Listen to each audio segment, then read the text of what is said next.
Gracias por escuchar nuestros audios y podcast en RTVE Play Radio y en nuestra aplicación móvil de RNE.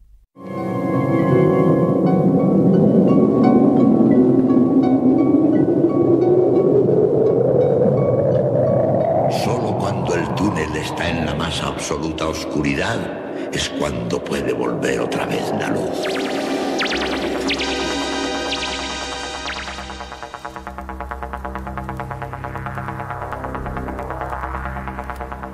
Estás entrando en el espacio en blanco. Una puerta a nuevas dimensiones de la existencia. Una nueva perspectiva sobre la realidad. Espacio en blanco.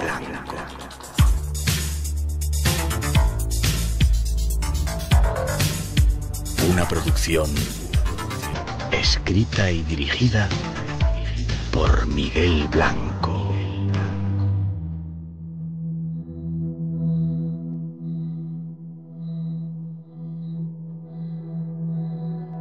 Hola, buenas madrugadas, son las 2:07, 1:07 en las Islas Canarias, y después de ese programa especial de Eurovisión, llegamos, es tiempo de misterios aquí en Radio Nacional. Luego que ya comenzamos en directo esta noche desde el estudio 102 de la Casa de la Radio, y para todos nosotros un placer estar juntos de nuevo aquí en esta nueva aventura. Saludos en nombre de todo el equipo, esta noche en la parte técnica Pedro López Murillo y Mar Gasca, Rosa Rodríguez en la producción y locución, Natalia Sotillos en la realización y coordinación, y este que os habla, Miguel Blanco. La gratitud a todos por estar ahí conectados. Nuestra compañera Tere Vilas nos da más datos. Estos son nuestros medios de contacto. El teléfono gratuito del directo 900-137-137. Nuestro email espacioenblanco@rtv.es. El WhatsApp 633 50 50 11. Y si deseas unirte a nosotros en las redes sociales Facebook, Instagram y Twitter, teclea eBlanco Radio. Te esperamos. Conecta con nosotros. Como siempre, premios esperando vuestras comunicaciones y redes sociales que controlan Antonio Baena, Ramón Álvarez y Juan Gómez, que ya están dispuestos a recibir vuestras consultas. Vamos ya con un avance de los temas que os hemos preparado para hoy.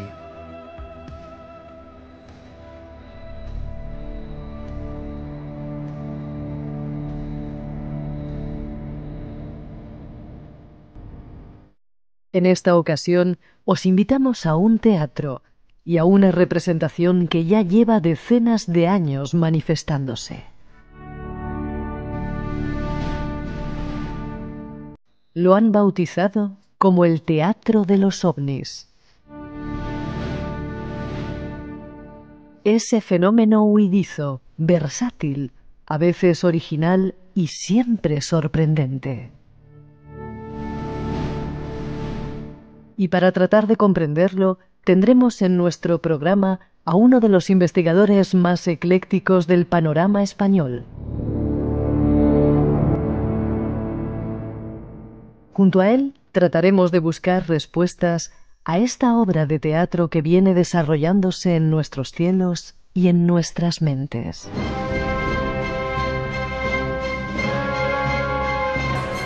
Seguiremos con un viaje que nos llevará hasta Cabo Verde y sus extraños mapas.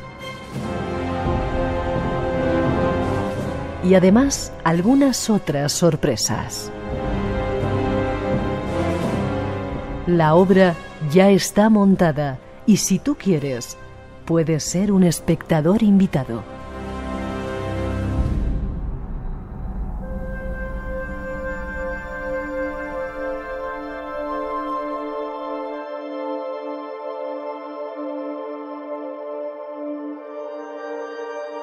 Ahí están los temas que os hemos preparado, eso y algunas sorpresas llegarán hoy.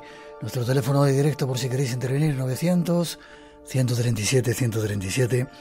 Y ya solo nos queda irnos hasta Cádiz a saludar a nuestro primer invitado, José Antonio Caravaca. Buenas noches, don José Antonio. Buenas noches, Miguel. Encantado de volver a saludarte. Y yo de que estés ahí con nosotros. Te decíamos que eres uno de los investigadores más eclécticos que hay en nuestro país.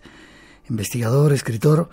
Según algunos datos que hay por ahí, perteneces a la última jornada de investigadores y reporteros centrados en el mundo de las paraciencias, aunque te identificas con los antiguos, con los más veteranos, ¿verdad? Sí, porque pertenezco quizás ya a una generación en extinción que nos criamos con una serie, ¿verdad?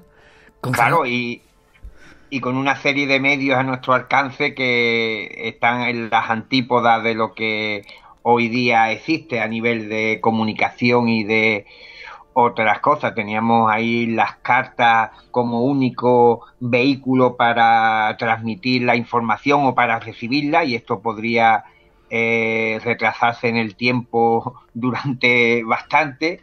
Y claro, la verdad es que siempre he tenido esa identificación o esa querencia por lo antiguo. Hemos hablado muchas veces en el programa del tema de los ovnis, pero hacerlo contigo es aportar una serie de cosas nuevas. Déjame que diga, eres autor de varios libros: 50 mejores evidencias ovnis, La última profecía de Julio Verne, En la mente de los ovnis, que creo que es el último que se ha editado, ¿no? Sí, ese ha salido hace escasos días. En la mente de los ovnis, atentos a este libro que va a aportar muchas nuevas ideas. Autor de la teoría de la distorsión, que vamos a hablar hoy. ¿Y por qué el tema de los ovnis? Te pregunto, José Antonio, antes de meternos más en profundidad. Pues imagínate, Miguel, esta pregunta me la han realizado bastante y no encuentro una explicación. Desde muy pequeño siento una gran curiosidad por todo lo relacionado por el tema ovni, mientras mis amigos de juventud se dedicaban a otras cuestiones más propias de la edad, pues yo estaba inmerso en la lectura de las revistas de Jiménez del Oso, de los libros de Juanjo Benítez, empapándome con todo lo relacionado con los platillos volantes, y fue un misterio, un paradigma que me cautivó, y como curioso que soy de nacimiento, pues me vi cautivado por el misterio que envolvía estas apariciones hasta el día de hoy. ¿Y escuchabas el Espacio en Blanco?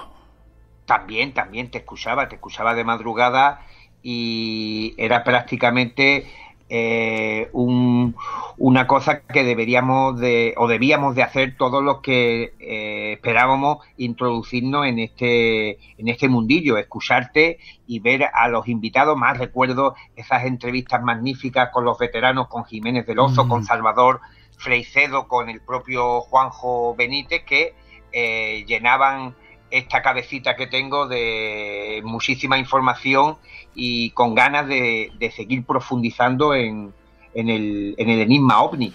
Una cabecita que vais a descubrir, se lo digo a nuestros oyentes, cómo está llena de ideas muy originales acerca del fenómeno ovni. Si os parece, vamos ya con la primera introducción para dar algunas ideas sobre este misterio.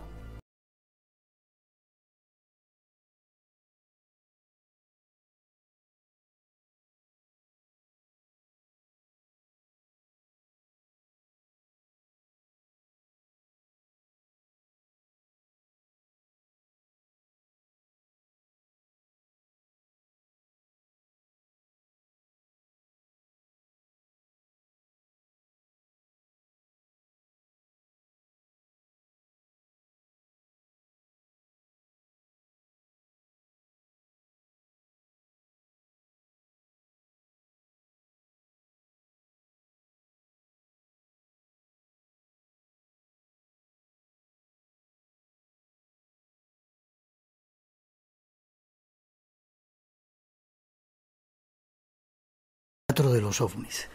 Creo que últimamente está muy revuelto el tema porque se han desclasificado muchos expedientes, algunos servicios de seguridad o inteligencia, agencias de inteligencia están sacando un montón de informaciones. ¿Qué está pasando con el mundo de los ovnis? ¿Nos están preparando para algo? ¿Están dando claves? ¿Qué pasa?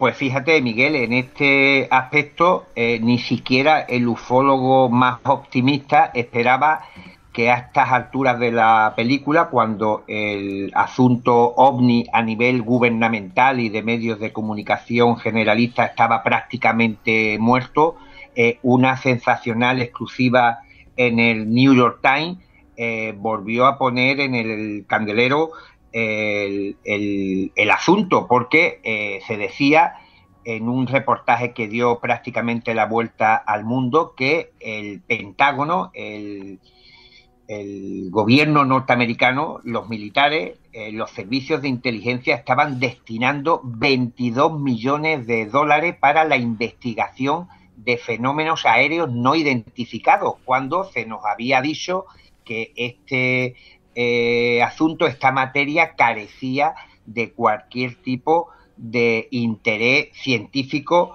militar, y por tanto esto sorprendió a propio y extraño, porque no esperaban que en pleno siglo XXI el gobierno de los Estados Unidos, el Ministerio de Defensa, el Pentágono, estuviera dedicando, como digo, un buen pellizco al presupuesto general para la investigación del fenómeno OVNI, y lo hacía de una manera opaca para que no constara en ningún tipo de documento que pudiera ser rastreable, y por tanto esto volvió a colocar el asunto OVNI en todas las portadas de los periódicos, e incluso en las televisiones, puesto que se acompañaba esta información del New York Times con una filmación obtenida desde un caza de combate, donde se escuchaba incluso las voces de los pilotos hablando sobre la detección de un objeto volante no identificado y que había sido registrado con las cámaras de este caza de combate, y por tanto existían ahí una serie de evidencias, no solo a nivel de testimonio, sino a través de la filmación y de los distintos aparatos y radares que había en funcionamiento durante aquellas maniobras, que venían a evidenciar que ya no estábamos hablando de algo puramente testimonial, sino que había evidencia, y que el ejército estadounidense, en este caso la Marina, estaba totalmente implicado y que tenía información que se había mantenido clasificada. Pero José Antonio, parece extraño, ¿no?, que ahora, en este momento tan crítico que estamos viviendo, con un montón de revoluciones alrededor de nuestro mundo, de cambios, salga la información, y que incluso ahora, dentro de poco, creo que dabas la noticia de que va a haber más datos acerca de ello. Claro, fíjate que ahora, la semana que viene, y esto va a sorprender a muchos de tus oyentes, se va a celebrar una audiencia pública después de 53 años, después de más de medio siglo, sobre el fenómeno OVNI en el Congreso de los Estados Unidos. Nos tenemos que remontar al siglo pasado, al año 1970, cuando una investigación conducida por la Universidad de Colorado, el famoso informe Condon, a instancias de la Fuerza Aérea, concluía que los OVNI no eran una amenaza para los Estados Unidos, que no había evidencia de que hubiera implicada ningún tipo de tecnología desconocida, e incluso se decía en este informe de 1970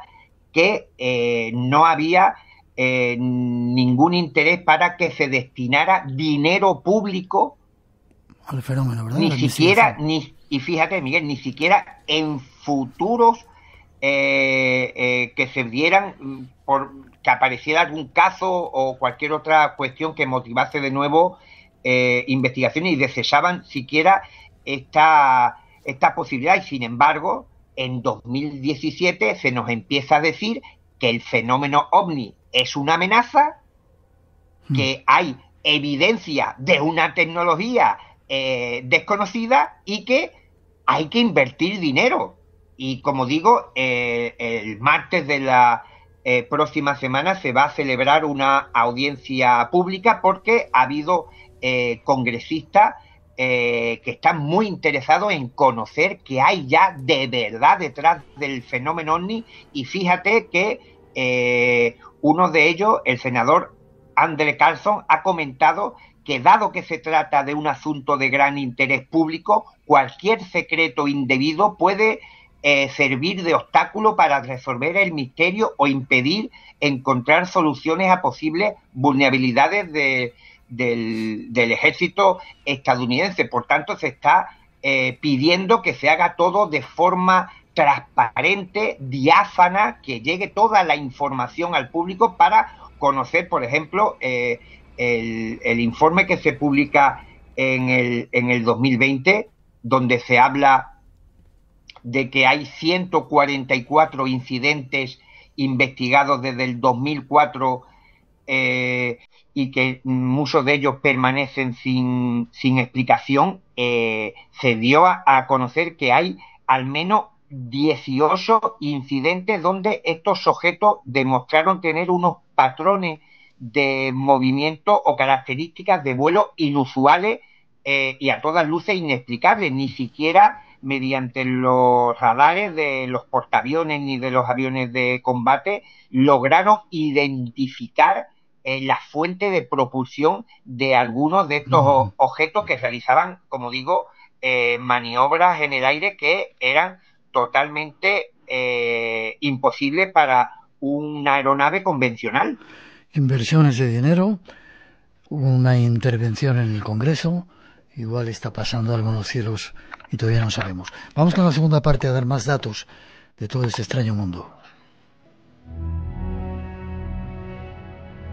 Si te gusta el misterio, lo desconocido, tienes una cita con nosotros. De 2 a 4 de la madrugada, del sábado al domingo. Espacio en Blanco, con Miguel Blanco, en Radio Nacional.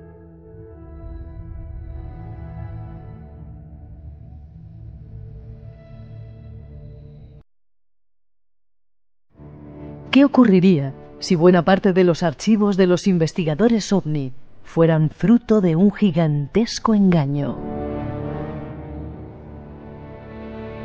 ¿Qué pasaría si algunos de los incidentes ufológicos más importantes de la historia fueran el resultado de una terrorífica experimentación clandestina?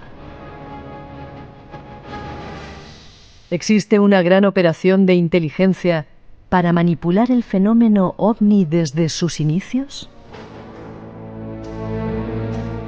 ¿Es la CIA la responsable de algunas de las abducciones más célebres de la literatura ufológica? Tratemos de conocer a lo largo de los próximos minutos la inquietante realidad que puede ocultarse tras los platillos volantes y que se ha silenciado hasta la fecha. Pues todas esas preguntas te hago, José Antonio.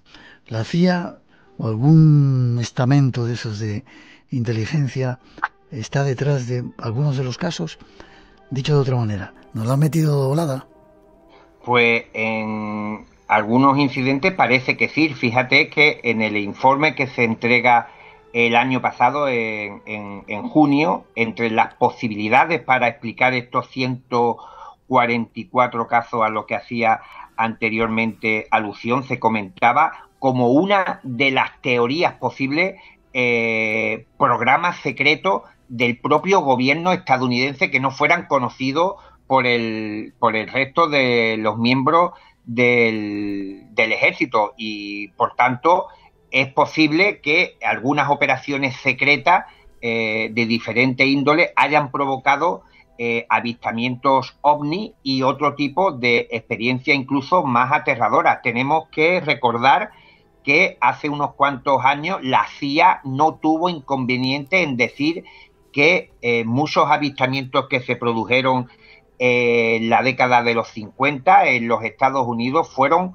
provocados por el avión espía U-2, que querían mantenerlo en secreto, que no fuera conocido por el bloque soviético, y por eso cuando se producía accidentalmente algún tipo de avistamiento de esta aeronave de prueba sobre territorio estadounidense, ellos mismos promovían la idea de que se trataba de un platillo volante, e incluso, fíjate, Miguel, tenían un modelo con un color plata muy llamativo y brillante para que si alguna persona lo veía en vuelo, y sobre todo por su forma que no era tampoco la convencional, pues lo confundiese con un platillo volante de esos de los que hablaba la prensa. Por tanto, ya la CIA contemplaba el fenómeno OVNI como una buena excusa para meter ahí un buen número de proyectos secretos y poder confundir así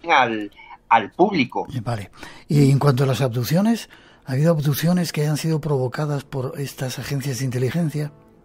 Bueno, sobre esto hay bastante controversia.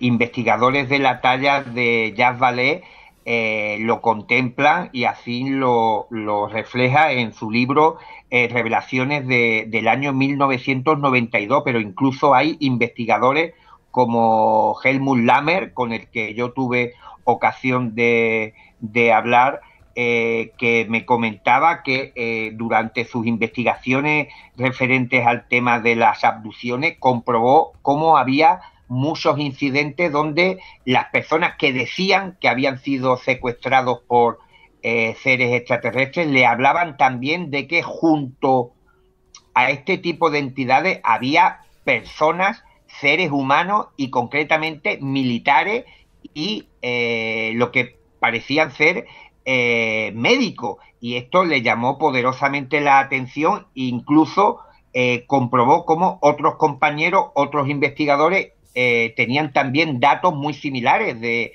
personas que aparentaban haber sido secuestrados, abducidos por entidades extraterrestres, pero incluían una serie de detalles que parecían apuntar hacia otro tipo de posibilidades, puesto que hablaban de que habían sido conducidos como al interior de un hospital, que habían sido atados con correas y con diferentes materiales muy parecidos a los que se encuentran en un hospital terrestre. Incluso decían que veían helicópteros negros que los seguían. Incluso, fíjate, Miguel, este detalle, en la MUFON hay una base de datos muy amplia sobre este tipo de episodios y hay al menos 10 casos donde los supuestos abducidos hablan de helicópteros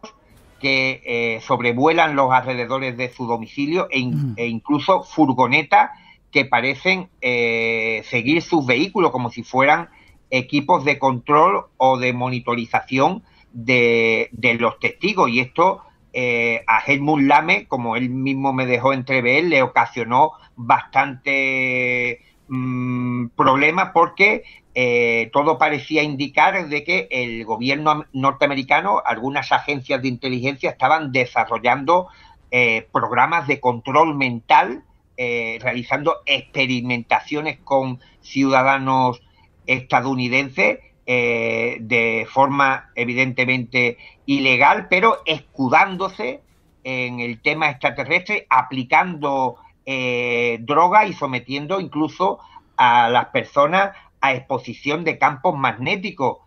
Comprobó que muchos de los síntomas que presentaban estas personas, como la somnolencia y las náuseas, eran análogas a otras personas que habían sido sometidos a tratamiento de droga o a la exposición de campos magnéticos, y por tanto esto le llevó incluso a retirarse de la investigación. Y cuando yo tuve la oportunidad de intercambiar un par de correos electrónicos con el doctor Lammer, él me dijo que había abandonado completamente esta investigación y que no quería saber nada. Ya. Otro dato más, el mundo de los ovnis para esconder ciertas pruebas que hacen los terrestres con los conciudadanos. 2:30, 1:30 en las Islas Canarias. Vamos a daros más datos. Eso no quiere decir que el fenómeno no exista o que detrás de toda esta historia no hay otro tipo de cosas que vamos a intentar analizar. Tras esa introducción nos damos más datos. Radio Nacional de España, la que quieres. La creación en Japón de un Ministerio de la Soledad viene a sumarse a la iniciativa del Reino Unido, que fue pionero en este ámbito al crear en el año 2018 su Ministerio de la Soledad. Futuro Abierto, con Tato Puerto. En España hay unos 4,7 millones de hogares en los que solo vive una persona. Diferentes estudios señalan que la soledad no deseada puede provocar diferentes trastornos y enfermedades. Esta semana, en Futuro Abierto, hablamos de la soledad. Los lunes a las 2 de la madrugada, la 1 en Canarias. Y recuerda, en Solo en Podcast, en Escena y Cena nos espera Dani Muriel. Le gusta actuar y estar encima de un escenario. RTV, la que quieres. De esta serie de fenómenos, si te parece, José Antonio, y luego vamos a tu teoría y sin negar que el fenómeno exista. Me llama mucho la atención esto de los ufonautas que preguntan por patatas. Tú has recopilado un montón de casos y algunos que son tremendos, ¿no? De extraños, me refiero. Claro, sobre todo en los encuentros cercanos, cuando los testigos tienen la oportunidad de toparse con los platillos volantes prácticamente cara a cara y con sus ocupantes, cuando el fenómeno, el paradigma ufológico se revela en toda su amplitud y dando ese toque de absurdo, de teatrillo, que hace que sea muy difícil profundizar en el origen de este tipo de manifestaciones. El caso que estamos mencionando ocurre en Matapozuelo, en Valladolid, en 1976, el 23 de abril, cuando un joven, un niño, Fidel Hernández, de 14 años, se encuentra con varios amigos jugando sobre las 11 de la noche y ven en el cielo una extraña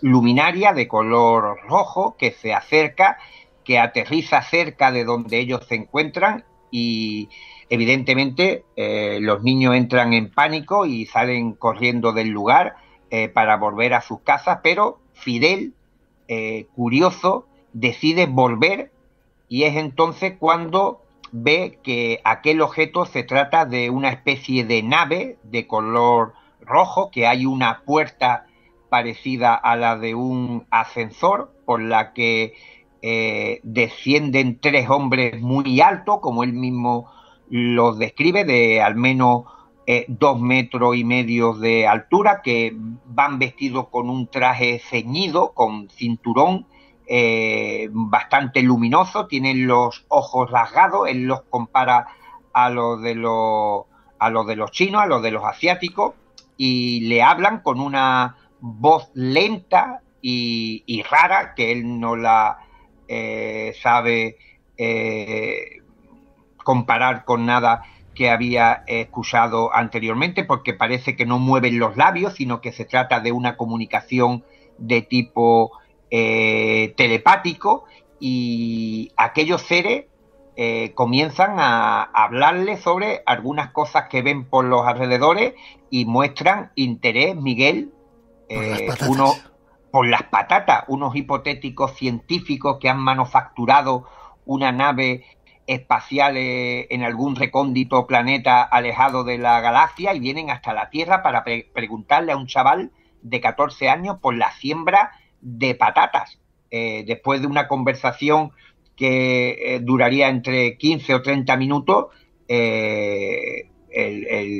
los seres vuelven a la nave y el amigo Fidel se queda allí con una buena historia que contar a su familia. Los padres comentaron a la prensa, comentaron a Juanjo Benítez, que fue el primero en publicar el incidente, como solía ocurrir en la década de los 70 en la Gaceta del Norte, y los padres dieron fe de que su hijo llegó muy alterado a la casa, contando aquella extraña experiencia de toparse con unos supuestos extraterrestres que le hablaron y le preguntaron por las patatas. Y ya de por sí, imagínate que si tuviéramos que contar este episodio en un contexto científico, evidentemente no nos creerían.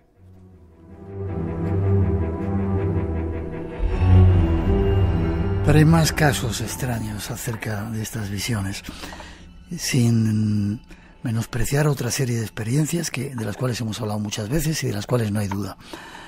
Apariciones en las que la gente que ve dice que es la Virgen María. Creo que tenías un caso reciente, ¿no? Sí, hay un caso muy interesante que ocurre y muy desconocido para el gran público, que ocurre en Chile, en la región de Boroa, el 1 de septiembre de 1978, y aquí vamos a ver cómo tiene una serie de puntos muy similares a lo que podríamos hallar en cualquier otro suceso ufológico. Y ocurre una noche cuando en un colegio religioso de monjas, varias alumnas y monjas observan una extraña luminaria que baja desde el cielo, una esfera que se sitúa sobre un árbol. De pronto, de este objeto, de esta luz, surge un cono luminoso del que brota otra esfera sobre la cual hay situada una silueta como de una mujer, de una entidad. Tampoco saben exactamente cómo era por la distancia a la cual se encontraba, pero lo más extraño, lo más bizarro es que de la esfera sobre la que se situaba esta entidad surge otra bola luminosa de menor tamaño. Las niñas comentaron a la prensa que podría tener el tamaño de un balón de fútbol, que rueda por el suelo, se acerca a la ventana donde estaban observando este grupo de colegialas y monjas la visión, y tras pararse unos segundos vuelve sobre el mismo camino, se introduce dentro de la esfera. La silueta y la otra luminaria de mayor tamaño se meten dentro de la otra luminaria y esta se pierde en el firmamento.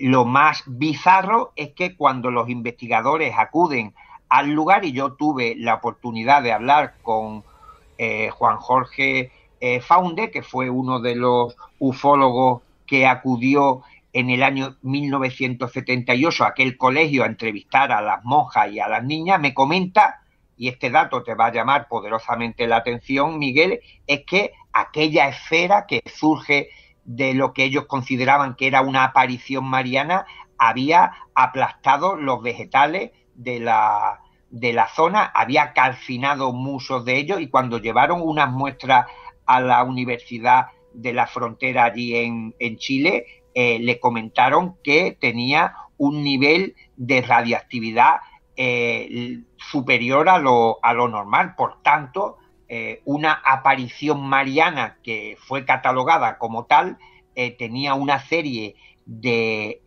elementos muy similares a los que hallamos en un aterrizaje de un platillo volante, y esto es un dato sumamente desconcertante si se tratasen de dos fenómenos diferentes.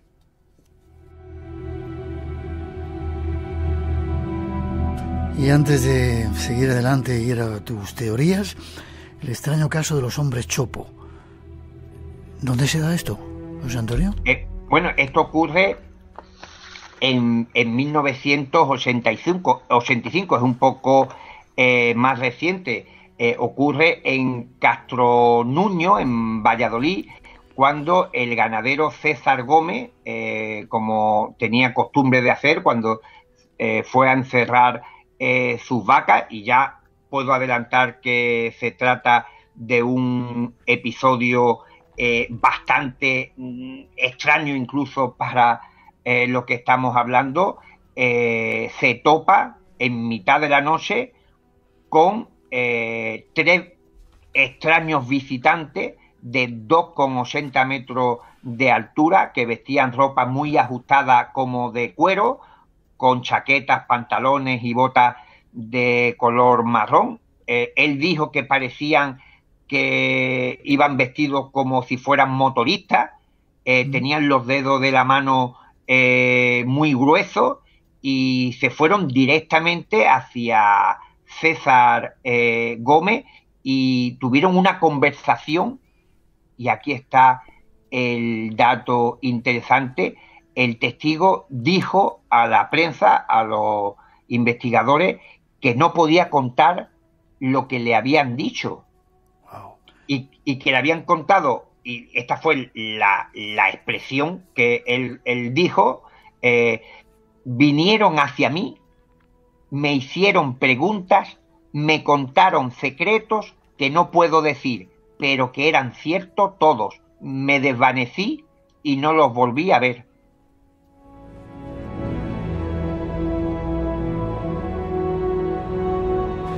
No me resisto a preguntarte por otro más, la farola astronauta. ¿Qué es esto? ¿Dónde se da este caso de una farola astronauta?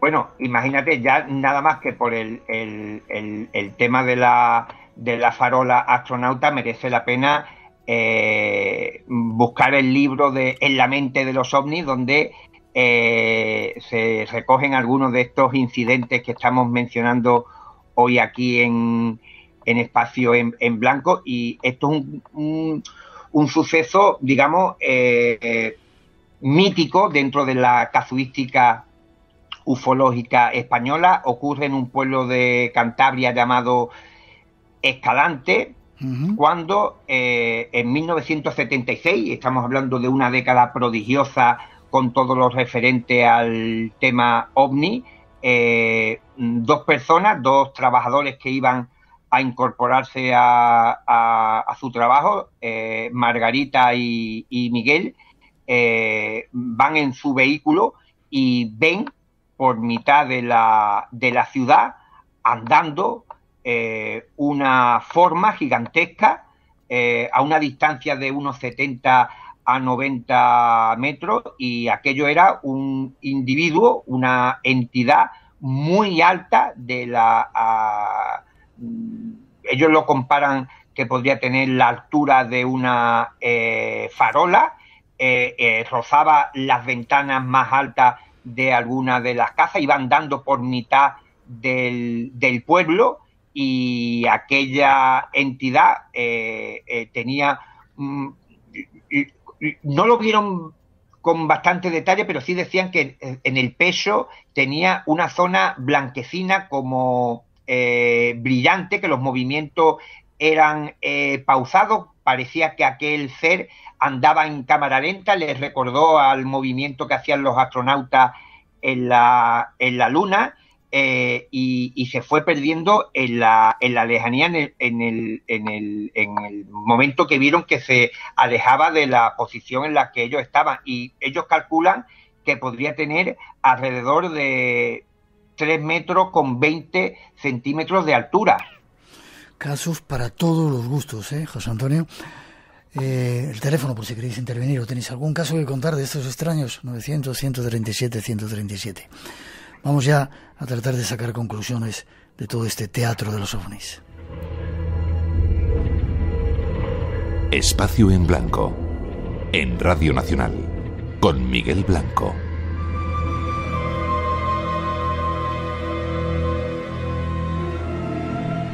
A pesar de lo absurdo del mundo de los ovnis, existen elementos comunes que nos permiten tratar de sacar conclusiones. El primero es el efecto que produce en los testigos. Entre ellos, la campana de silencio, el aislamiento sensorial que produce la experiencia. A todo esto, hay que añadir el extraño zumbido que dicen sentir los testigos. Y a veces, los enigmáticos fenómenos paranormales que se suceden tras la experiencia. ¿Habrá explicaciones para todo ello? Nuestro invitado responde. Vamos a intentar sacar algún tipo de conclusión. Lo bueno, José Antonio, de todo esto es que los testigos, en la mayoría de los casos, cuando cuentan estas historias tan increíbles, no mienten. Han visto o han vivido algo, ¿verdad? Ese es el dato que extraemos de analizar en detalle la mayoría de los testimonios de personas que tienen este tipo de experiencia. si fueran a mentirte, creo que no añadirían esos elementos que más bien parecen estar puestos para que la gente no los crea. Por tanto, el detalle absurdo que contienen muchos de los relatos algunos de los que hemos comentado en esta intervención, son de alguna manera un sello de identidad del propio fenómeno ovni, que un niño que quisiera contar una experiencia ficticia de encuentro con seres extraterrestres, no creo que le dijera a la prensa que le han preguntado por la siembra de patatas. Ya. Lo que sí es curioso y hay muchas similitudes en los casos, es que los testigos viven un extraño zumbido muchas veces, ¿verdad? Sí, fíjate que en el estudio que yo he hecho para mi libro de En la mente de los ovnis, he analizado cerca de 10.000 encuentros cercanos con ovnis, y aunque no encuentro una repetición exacta en el tipo de nave o en el tipo de alienígena extraterrestre tripulante que han visto los testigos, sí hay una serie de patrones que inexplicablemente se repiten. Y digo inexplicablemente porque en los libros, en las revistas, en los programas de radio de la época, se hacía mayor hincapié en las descripciones de las naves, de los supuestos ufonautas, y por tanto sería el elemento que con mayor facilidad podría repetir un testigo que nos quisiera engañar. Pero sin embargo había otra serie de factores, como los que tú has contado, que no se solían incluir en estas publicaciones, que era, por ejemplo, que los testigos, las personas que estaban frente al fenómeno ovni, escuchaban zumbidos, que entraban en una especie de trance, hablaban, describían una campana de silencio, de aislamiento sensorial, donde parecía que mientras se estaba produciendo la manifestación no se escuchaba ningún tipo de ruido en la zona, como si el tiempo se hubiera detenido. Y por tanto es curioso cómo los testigos, los investigadores, encontramos que los testimonios se repiten una serie de elementos que no son muy conocidos, y sin embargo los que están más divulgados no se repiten, como si lo verdaderamente importante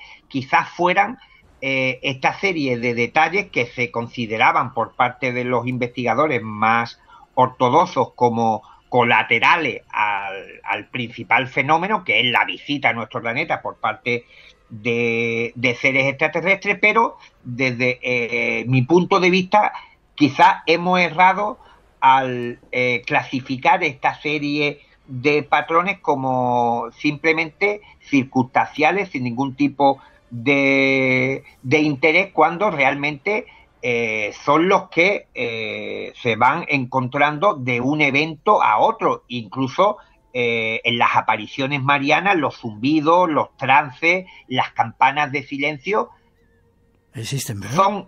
Existen, y en otro tipo de manifestaciones forteanas dentro del universo de la criptozoología, incluso de la parapsicología, en las visiones de fantasmas. Por tanto, a ver si hemos confundido la importancia de ciertos elementos de estas experiencias, engatusándonos por lo visible, por la imagen que nos estaba transmitiendo el fenómeno, porque los hombres chopo no han aparecido en ninguna otra parte del mundo.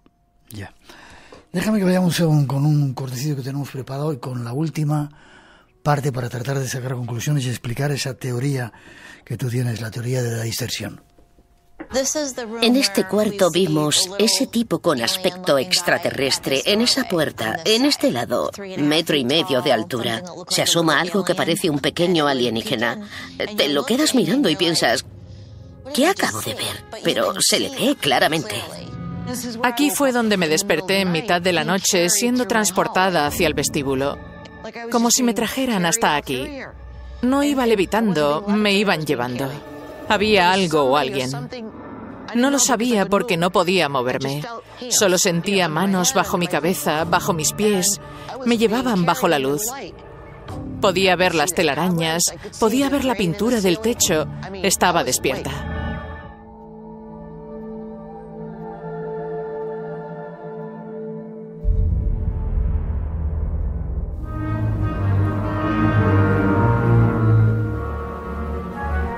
Como hemos visto hasta ahora, hay un elemento que domina toda esta representación.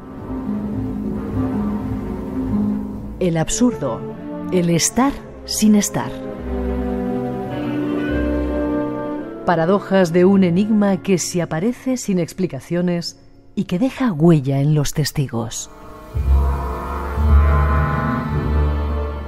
Pero, ¿es todo como parece o hay algo más?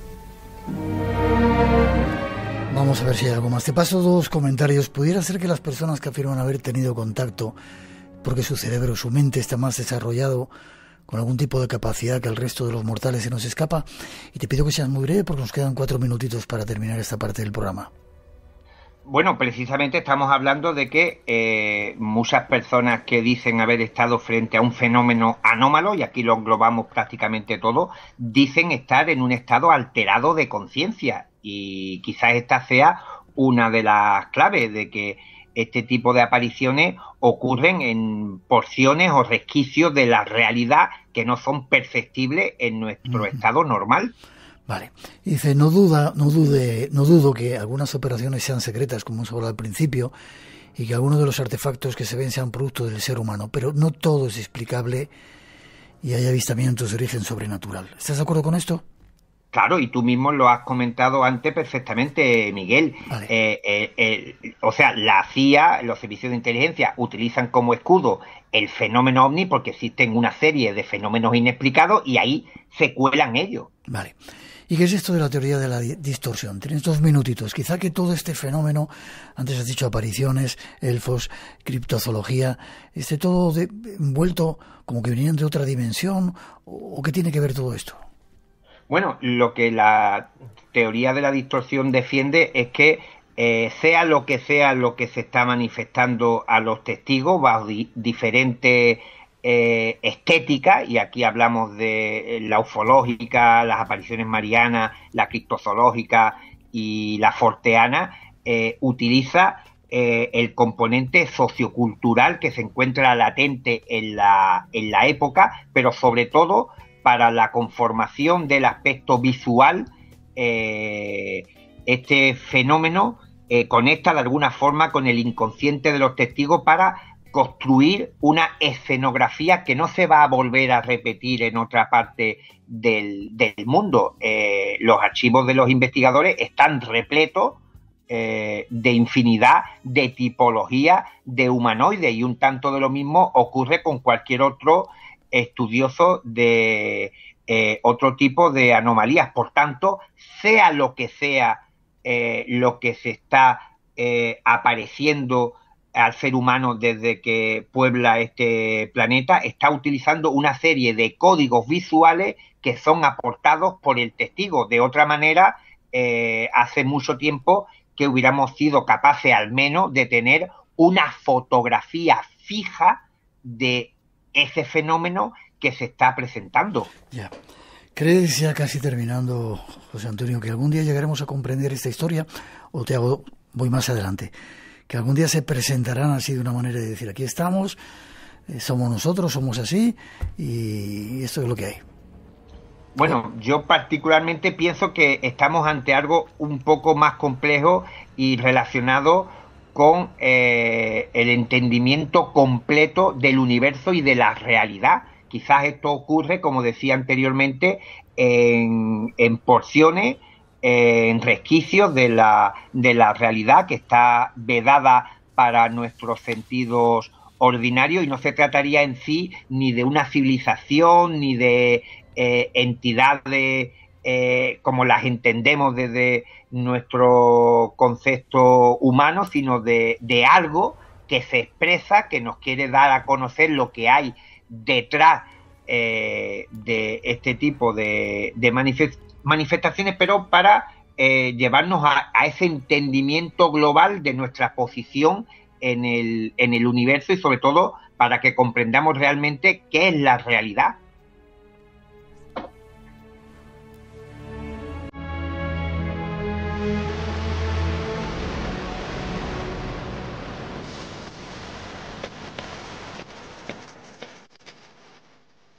José Antonio Caravaca ha sido nuestro primer invitado. Si queréis saber más, ese libro, La mente de los ovnis, con un montón de informaciones que nos amplía por lo menos la visión que tenemos acerca del fenómeno. ¿Forma de contacto contigo, José Antonio? Pues pueden hacerlo a través de redes sociales o en mi correo electrónico jacaravaca@gmail.com. Estoy apuntando, gmail.com. Cualquier día me bajo contigo y abajo a Cádiz para ver esas cosas raras que de vez en cuando se ven. Sí, bueno, quizás nos veamos antes. Ah, sí, que vienes a la Feria del Libro. ¿Cuándo estás aquí, rápido? Pues estoy el 10 de junio. 10 de junio. Vale, seguramente haremos la caseta donde vas a estar, porque si queréis conocer a un tipo curioso, interesante, este es la persona adecuada. Fuerte abrazo, te veo prontito si Dios quiere. Como siempre, un auténtico placer. Para mí también, cuídate.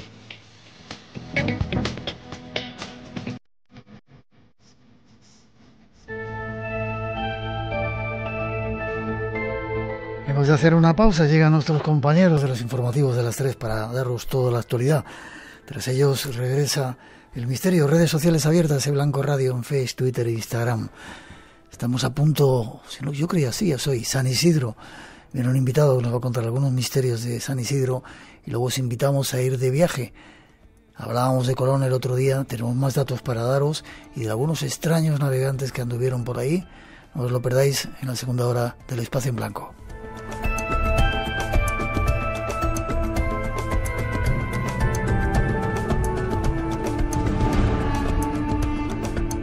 Espacio en Blanco. El momento donde todo es posible. En Radio Nacional.